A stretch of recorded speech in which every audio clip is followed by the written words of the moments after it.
Hi, everyone. Welcome back to Chick Chats. And today we are chatting with Nancy Lee Andrews, a very good friend of mine. Welcome, Nancy, and to your lady behind you.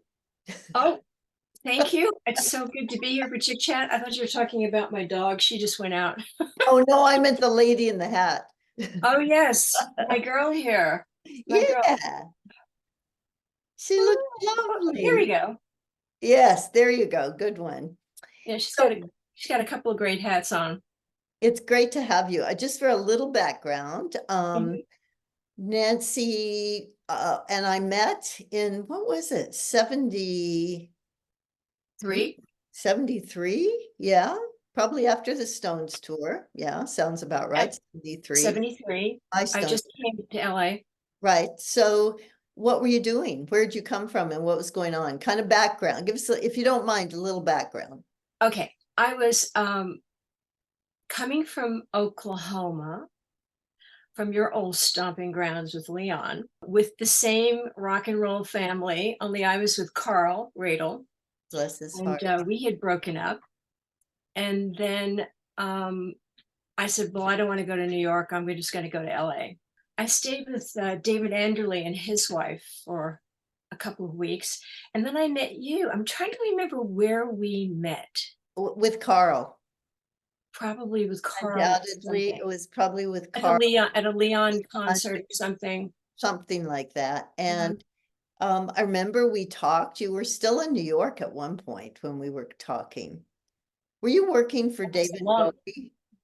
David Bowie's office or something? I I got with David Bowie's office in 73, the Diamond Dogs tour, That was, but were you working for him after Carl or before? after Carl. Okay, so he was post Carl. Our dear Carl, we remember him. Yeah, Unfortunately, he died. He was so young. 40. He was definitely, unfortunately, one of our drug losses. Yes, 1980. Can you believe that? Unbelievable. 1980, we lost him. He was 40.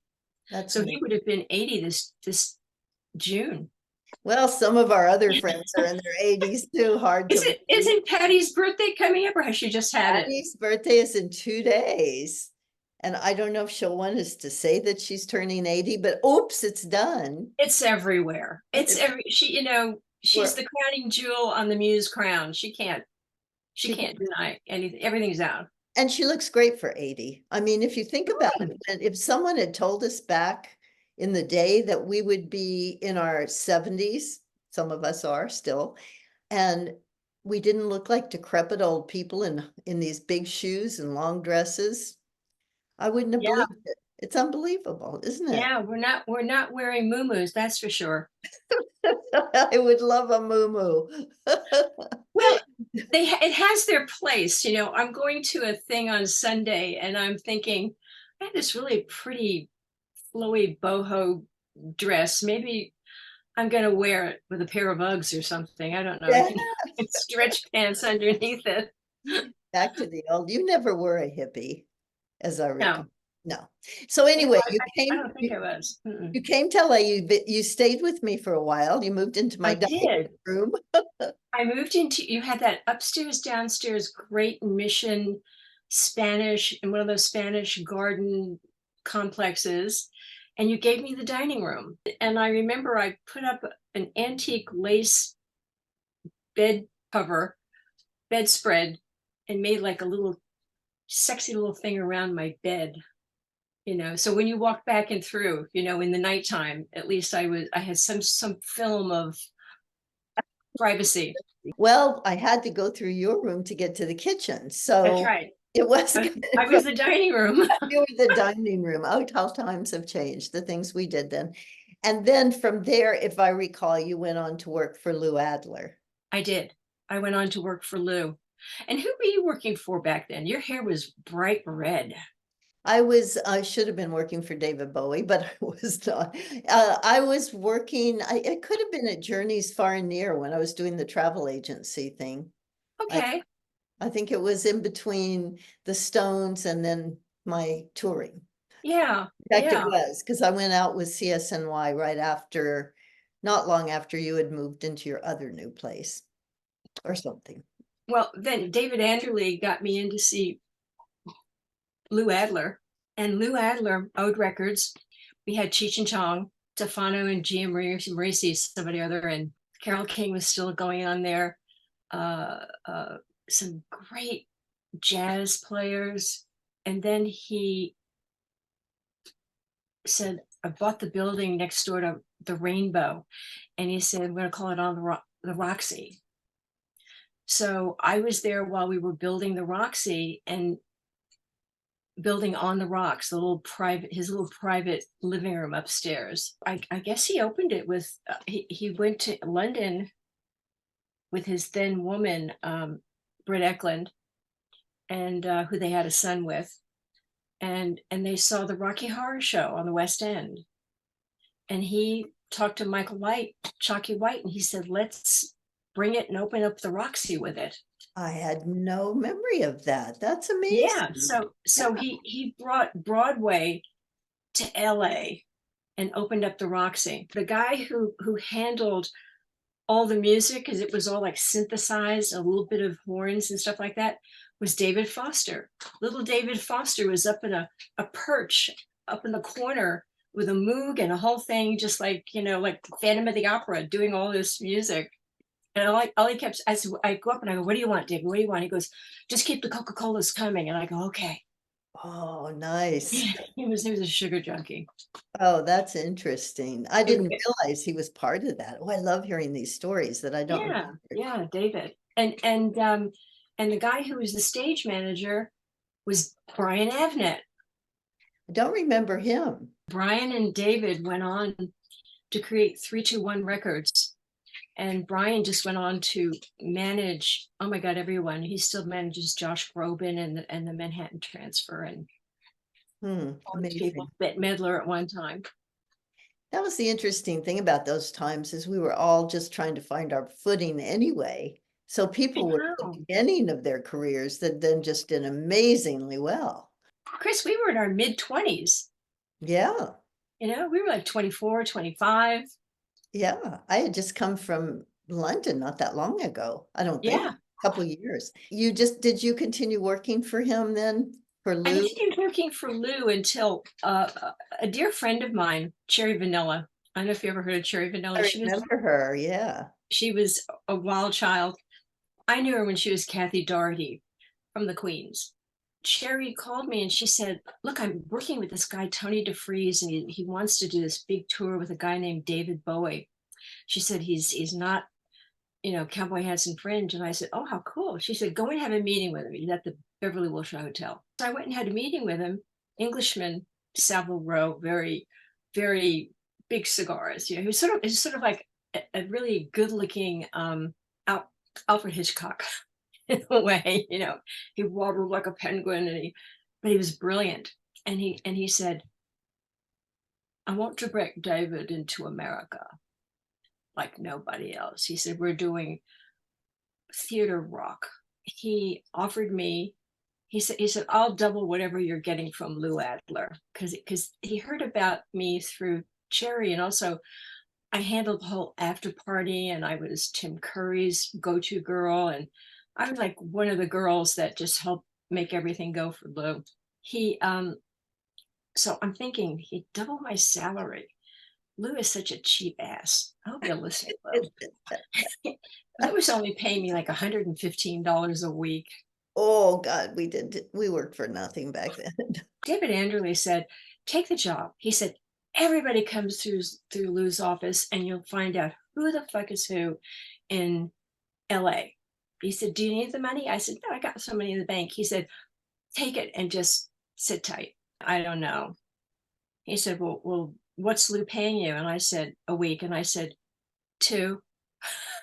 I didn't want to say 200, and I figured I'd double it, and he said, 2. He said, well, I'll give you 3,500 a week. Oh my God, what a raise. I didn't realize that. That was very good back then. That was insane. Hello. I said, oh, I'm moving. I said, Okay. He said, well, you'll have to, put the office out of your apartment and blah, blah, blah, blah. He said, I'll put in a dedicated line and blah, blah, blah. He said, but you'll be, West Coast girl. So I went back and told Lou Adler, I said, hey, I said, I'm giving you a week's notice. I'm quitting. And he looked at me and he said, well, where are you going? And I said, I'm going to be working with Tony DeFries for Main Man. We're breaking a guy by the name of David Bowie. And he went, who's that? I said, glam rock. I said, glam rock. It's gonna be different. So I said, well, he said, I hate to see you go, Nan. And I said, well, I said, unless you can match my salary. Oh, good one. Well, what is he paying you? And I said, well over $3,000 a week. And he said, what? He said, nobody gets $3,000 a week in my company. And I said, For real. I gotta go. So that's how I started working with Main Man and doing that publicity and getting David's tour for America to take over America. The Diamond Dogs tour just went, I got you tickets. I remember getting you tickets. Everybody was on me for tickets. And then I went on tour with them a little bit. Then I went to New York and went to some of the things. And right near the end of that, that's when I met, when I got together with Ringo. Right. The next step. Mm-hmm. Just when you got a good salary, along comes a guy. What can I say? I know. And I said, can you match my salary? He laughed. Can you match my salary? Can you match my salary? So how did you and I have a different memory of how you met him. I remember taking you to the Forum for some sort of event that was happening there, and we were up in the private room upstairs, and he was there, and I introduced you to him. Your memory is slightly different, and I remember we went to the beach house in Malibu that John and May had rented. Yeah. You were playing there, you went, and that night is probably, I mean, that day is when you played poker with him, and I guess you I won. don't I don't think I don't remember the Forum at all. What I remember is uh, the beach house and going there for a couple of hours before I had to go to the Universal Amphitheater because I was still doing Bowie stuff. And Jesse Ed was the one that said, hey, Nan, come on in here and play some poker with us. So I went, and Ringo looked at me and he said, well, you can play my hand with me. And I said, okay. I thought he was cute, but because of knowing the background of you and him, that was still kind of on and off and going on, but still the best of friends. And you and I would have these late night phone calls of your conundrum with all that. And he's like pushing on me like a little boy, like a high school kid. And I'm like, he's kind of cute, but he's short. He's short. And then I left. Never thought about him again for like 3 months. And then I got a call, and then John and May left their car in my garage. And they used to do that when they went out of town for short trips. They would park their car in my garage, and then they call and they say, come and meet us. So he said, come to the Beverly Wilshire. Again, the Beverly Wilshire. This had to be a real karmic hotspot for me. It loomed large back then. Yeah. Yeah. Love the Beverly Wilshire. I went back and I said, well, this is pretty swishy for John to be staying in the Beverly Wilshire. He's usually like, in a motel in the valley or somebody's house, or, he wasn't one to splash. Yeah, they stayed there quite a bit during that period of time for some reason. I don't know why. Stayed where? At the Beverly Wilshire. Did they? Yeah, Oh, that particular year, they were there quite a lot. in 74? Uh-huh. Hmm. Yeah, Well, 73. well, this was Ringo's suite that I went up to. And he opened the door and he was like so excited. And I went, oh, hi. And he said, my poker partner. And I said, that's right, I'm your poker partner. He said, well, come on in. He said, from here, we're going to go downstairs and have some dinner and then go to the studio. And John's written a song for me. And I said, oh, how good. And I'm looking over his shoulder and John's like sitting in one of those windows, which you could kind of sit in. And he's going, I'm going, I'm being set up. I'm being fucking set up with this little guy. With this little guy. I know. Sweet little guy. He was a He sweet, was he he was was darling. so cute, he was so cute, and he took my hand, and we walked in the elevator, and he held my hand through dinner, and he's, like,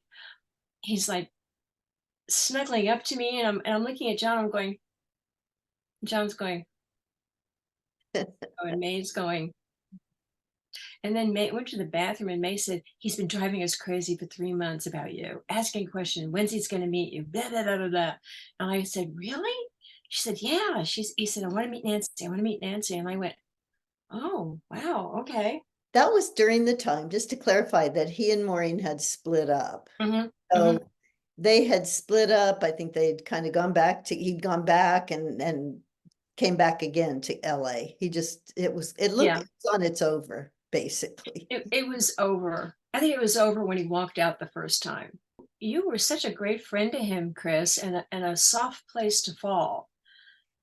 Well, I think it was perfect. Maureen said, look out for him when he comes to LA. And, I may have overdone it a slightly, but in actual fact, they were both my friends. So Mhm. it was fine. It was good. And he was lost until he found you. Yeah, I could see, and so was I. I mean, I was just hell bent on doing the publicity and making a name for myself in that world, and making a big sound, especially with David, because when David played the amphitheater, I mean, I'd watched the rehearsals and everything, and I said, "Oh my God, this is going to be insane. This is not cowboy boots and fringe. This is like this guy is so talented and so theatrical and so good." It was never the same after that, after his first night at the amphitheater. And he Yeah. had Nick Ronson with him, who was also, Mick Ronson that's was who I got a crush gorgeous. on. He was Oh, yeah. so cute. So cute, that head of blonde hair. I know, and I keep thinking Mick, when I heard, I said, "Oh, Mick Ronson wrote Uptown Funk." And I went, "Oh my God." And I went, "Oh, this is a whole other Mick Ronson." Uh-huh. He's Was, the dark-haired young, are his you name is talking about the young producer now? young producer, yeah, who's done like Yeah, I know. everybody. No, we know the original. Yeah, the We original. do the Is he original. still with us? No, he passed quite a while ago, actually. I think 2016. I think, Oh, yeah. He oh my had God. This less. this is the Chick Chat obituary section. Well, and we're not, oh yeah, I should do a memoriam as we're going through. Oh. So did that change your life a lot when you met him? She asked silly questions. Nah, not really. Nah. Not really, nah. He was in such a fast lane, as you know, it was warp speed. It was Mhm. supersonic. Studio, music, music, music, music, music, drink, drink, drink, drink, drink, eat, eat, eat, snort, snort, snort. It was such a fast pace lifestyle that I was going, Jesus Christ, how is this guy doing this? I was kind of girl like, oh, I'll get to bed by 1. I'll Mhm. be up by 7, and then I'll get everything together and start doing my business at 9. And sometimes a little, it was like I was really pretty 9 to 5 kind of girl in a way, working and partying and going to the Troubadour and having fun. But he was at supersonic speed because the Ringo album had just broke. He was working on the Goodnight Vienna, which John wrote him. Goodnight Vienna. The pace was so fast, and I was really kind of loving it. But then I started to like, I would be with him until 4 in the morning, and then drive home, and then get some sleep, and then get up at 8, and then do all the normal work, publicity and stuff for David. And then Tony DeFries had set up an office. He was in a suite, amazing suite in the old part of the building, and the Beverly Wilshire. We would go there and work out of there. And he he said, "I hear you have a new boyfriend." Puff, puff, puff. And I said, "You do?" He said, "Yeah." He said, "It's all over the streets. You're saying Ringo Starr." And I said, and this is like, I said, "Well, yes, I am." He said, "I have a proposition for him." And I said, "You do?" So he tells me this amazing story that he's cooked up for a Broadway show starring Ringo. And I'm thinking, God, this sounds really amazing. He said, and the thing is, he said, he'll fly. I said, like Peter Pan? He said, in a way, but there'll be platforms set up in the theater to where, he'll land and he'll, and I said, wow. So that night we're in bed, and I said, Tony DeFries has a proposition for you. And he said, what's that? And I told him the whole story, and he goes, wow, this sounds amazing. I said, you have to like grab onto this thing and fly out into the audience, and they'll have like, places for you to land. And he looked at me and he went, what about my arm? What's going to happen with my shoulder and my arm? And I said, that's a good question. He said, I don't like that. I said, it's too physical. He said, yeah. He said, it's just like, he said, hanging like a monkey, flying around the state, the theater. And I went, so it's a no. It's a hard no. He said, it's a no. And I said, okay. When you go back to him, tell him you're out. And I said, what do you mean I'm out? He said, you're going to come and be with me, and you're going to take care of my publicity and my stuff, and you're going to handle me in every way. And I went, okay. So Nice. I went and gave my month's notice to Tony DeFries. I mean, there's a lot more for you to tell about that, but I know that we're only up to 75. we're hello, everybody, just get your beds and come on in. How long were you with him during for I can't remember because eventually you got engaged, right? You were to Yes. be married. Yes, we did. We got engaged in, I think it was 76. And we were together until he met Barbara until 1980. So we were together for like 6.5 years. Long time. Crazy. That's more than um, an affair. That's definitely is more than an affair. Yeah. And the interesting thing, just an observation, it was during a pretty wild time for him. It was the 70s. He was hanging out with Harry Nielsen and Keith Moon. Go there for a minute. But you weren't imbibing and doing all of that. You were pretty on the straight and narrow. I don't know how you dealt with it. How did you deal with it? It, number one, I was madly in love with him. Number two, I felt like I needed to protect him. And number three, while everybody around me were in the stratosphere, I was going to drive or order a limousine. I slept on a lot of famous couches in that town, where I would be shook and woken up. There's a title there. I've slept on, talk A about lot of couches in Hollywood. This is Tea Time with Chris and Nancy, in case you haven't I noticed. know. Next time I have a cup that my ex-husband gave me, which I was going to use today, but I thought like, well, if they do it backwards, then it's not going to be worth it. But now that I see that everything is the right way around, I'll use it for part two.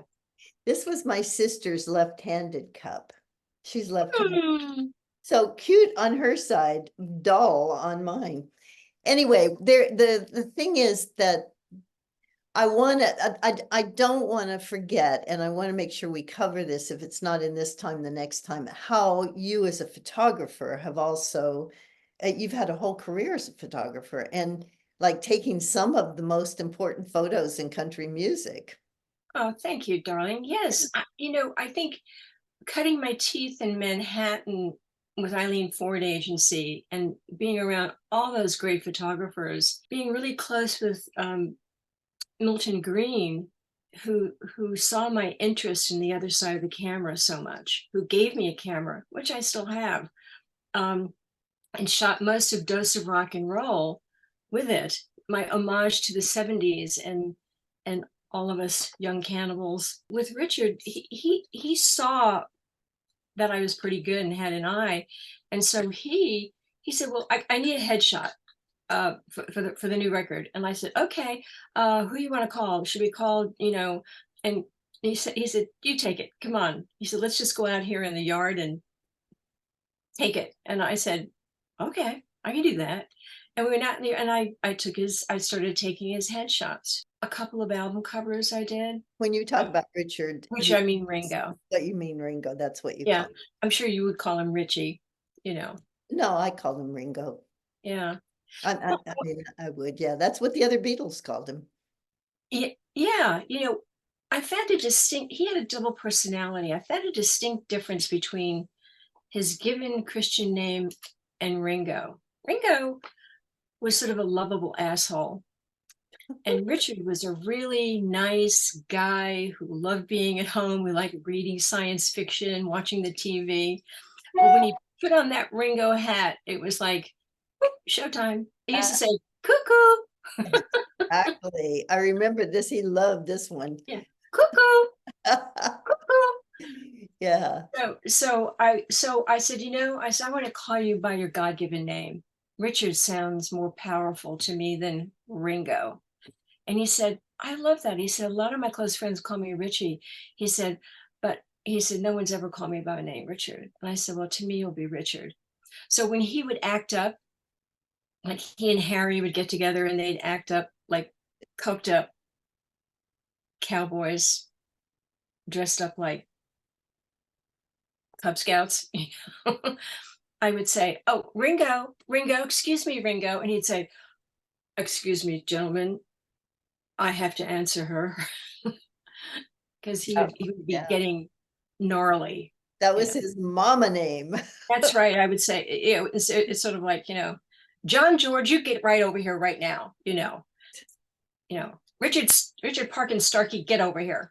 Yeah, well, there's just so much more I want to talk to you about, but we're running out of time. So Okay, let's make a commitment to come back and do more. let's do part two, Let's because I've do got some part questions two. for you, young lady. Ooh, let's do part two next. So, thank you, my darling, for coming and joining me. Is there anything you want to add that we have Loved it. that Loved it. belongs here in part one? Yes, I want to add that we women who went through all that with those fellows were such a big part of it and a lot of wind beneath their wings. And right now, we're flying. It's time for us to fly. And it makes me so happy to see all of us support each other. You Amen. know, Amen. here we are, like over 40 years later, still standing, looking pretty damn good. And we have things to say. We have things to say. Absolutely. Mhm. Absolutely. Thank you. That was beautiful. Amen to that. Amen. Amen. So thank you, Nancy. This And is fun. this was fun, and we're going to keep having fun. That's the whole idea. So Absolutely. everyone, please listen and subscribe and share. We'd love you to do that so that more and more Yes. people get to see our conversations, right? Yes, because we're just getting started. Oh, no kidding. We may get into some of the blue Oh, territory. we haven't even begun. We're going to uncover. All right, darling. Thank you. I love you and speak soon.